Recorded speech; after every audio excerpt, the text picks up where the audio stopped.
The newsday continues here on One News Now. I'm Riza Diaz. Kingdom of Jesus Christ founder and pastor Apollo Quiboloy, as well as two other church members, are now wanted by the U.S. Federal Bureau of Investigation.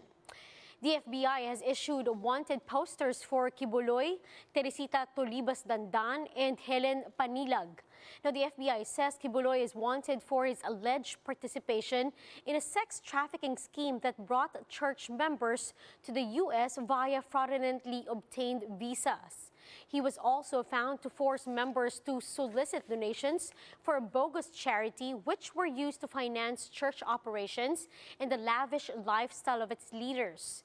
The FBI added that females were allegedly recruited to work as personal assistants or pastorals for Quiboloy and were required to have sex with him in what they call a night duty.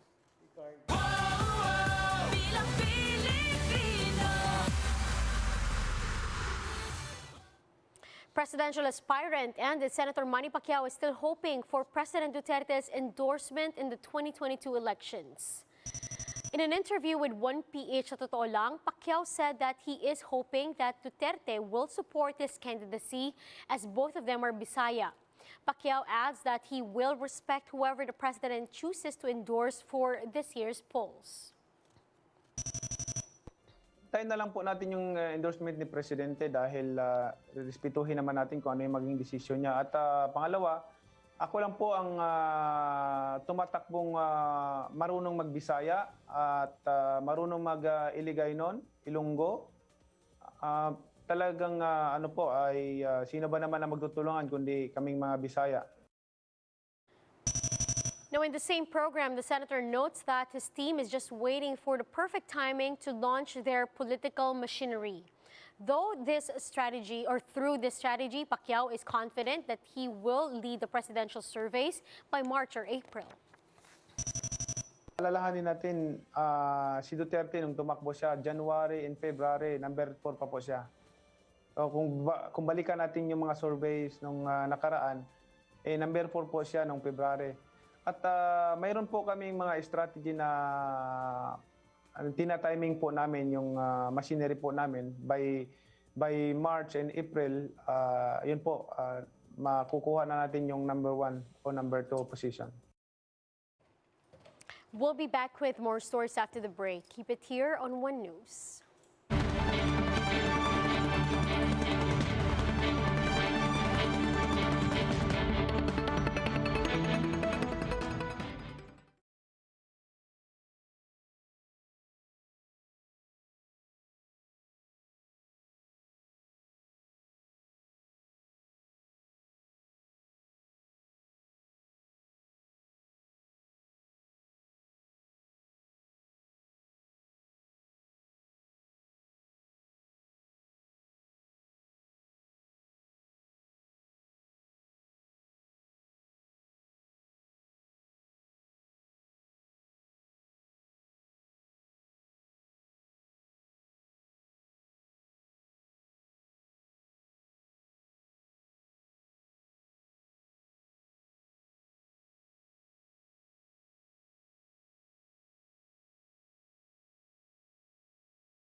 You're still watching One News Now. I'm Riza Diaz. The 2020-2021 bar exams posted a 96% turnout despite the pandemic. A recap on the first day of the hashtag Best Bar Ever in this report by Marlene Alcaide. As early as 4 in the morning on Friday, bar examinees already lined up at the University of Santo Tomas and Far Eastern University. Takers waited for 2 years to finally take the bar after the pandemic delayed examinations. Kinakabahan na excited po kasi parang matagal na po namin hinintay po ito. Naragan po. Medyo stressful yung preparation pero etong huli na, sige na lang. This is the biggest bar examination on record in terms of attendance, with 11,378 takers. The Supreme Court had to combine batches 2020 and 2021 after the bar was postponed thrice. It is the batch that will fulfill the lack of new lawyers that happened within the last 2 years because of the pandemic. But some still failed to take the test after getting infected with COVID-19. Being the first pandemic bar exam, there were a few changes. There were no traditional send-offs, and examinees have to bring a laptop as tests are now digital. The software that we have procured will stop all existing apps, including the operating system. And therefore, as soon as they enter the password for the examination, no app will be allowed by their computer. If exams used to be held on all Sundays of November, this time it's been limited to February 4 and 6. 31 testing sites nationwide were also put up. With a testing area for the vaccinated and unvaccinated, an isolation area is also ready for those who developed symptoms. A command center was also put up to monitor examinees who are required to show a negative test result. As for those who tested positive, baka pwede namin ibalik yung application fee. Certainly, hindi ho pwede na may special exam. Day 2 and the last day of the bar exam will be on Sunday, February 6. For News 5, Marlene Alcaide, we are One News. In Cebu City, 1,000 examinees have taken the bar exams during the first day. The University of Cebu, University of San Carlos, and University of San Jose Recoletos hosted the first ever regionalized bar exams. Examinees were only allowed to bring see-through bags at the bar exam sites. Fully vaccinated examinees were also required to present a negative antigen test result within 48 hours before the examinations. Now, those unvaccinated and partially vaccinated should show a negative RT-PCR test taken within 72 hours.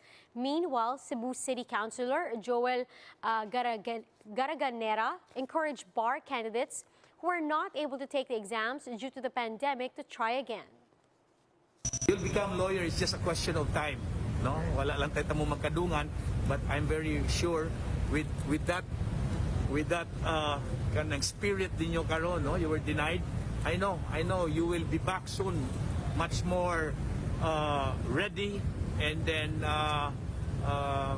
to become a lawyer.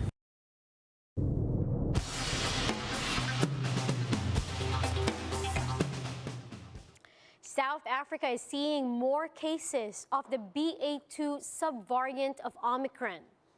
South Africa is now monitoring this increase, but a senior scientist says there is no clear sign yet that this subvariant is substantially different from the original Omicron strain.